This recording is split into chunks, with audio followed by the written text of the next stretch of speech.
तिळगुळ चिक्की बनवण्यासाठी 1 वाटी तीळ घेऊन छान असं तीळ फुलेपर्यंत एकसारखं हलवत भाजून घेऊन काढून घ्यायचे आहे. एका प्लॅस्टिकच्या पेपरवर थोडंसं तूप घालून त्याला तूप लावून साईडला ठेवून द्यायचं आहे.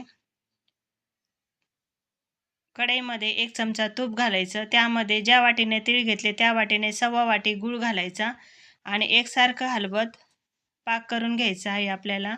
तर इथं गॅसची फ्लेम एकदम स्लो ठेवायची आणि पाक एकसारखा हलवत राहायचं. हलवायचं अजिबात बंद करायचं नाही आहे. तर 1 मिनटं झाल्यानंतर 1 मिनटं पाक शिजल्यानंतर आपण तो एका थंड पाण्यामध्ये 2-3 ड्रॉप घेऊन चेक करायचा.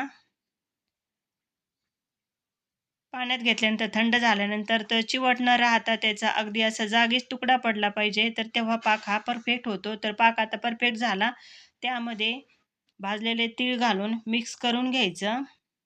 छान असं मिक्स झालं की ते तूप लावलेल्या प्लॅस्टिकच्या पेपरवर आपण टाकणार आहोत. थोडं हलकंसं थंड झाल्यानंतर आणि लाटण्याच्या साहाय्याने मग आपण त्याला लाटून घेणार आहोत.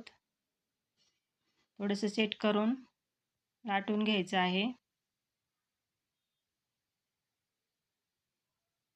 बघा ही चिक्की अतिशय सुंदर होते.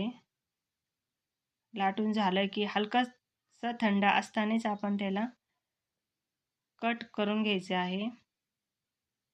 कट मारून झाले की पूर्ण थंड होण्याची वाट बघूया. बघा चिक्की किती सुंदर अशी झालेली आहे. बघा रेसिपी आवडली असेल तर लाईक, शेअर आणि चॅनलला सबस्क्राईब करा. पुन्हा भेटू अशीच एक नवीन रेसिपी घेऊन. धन्यवाद.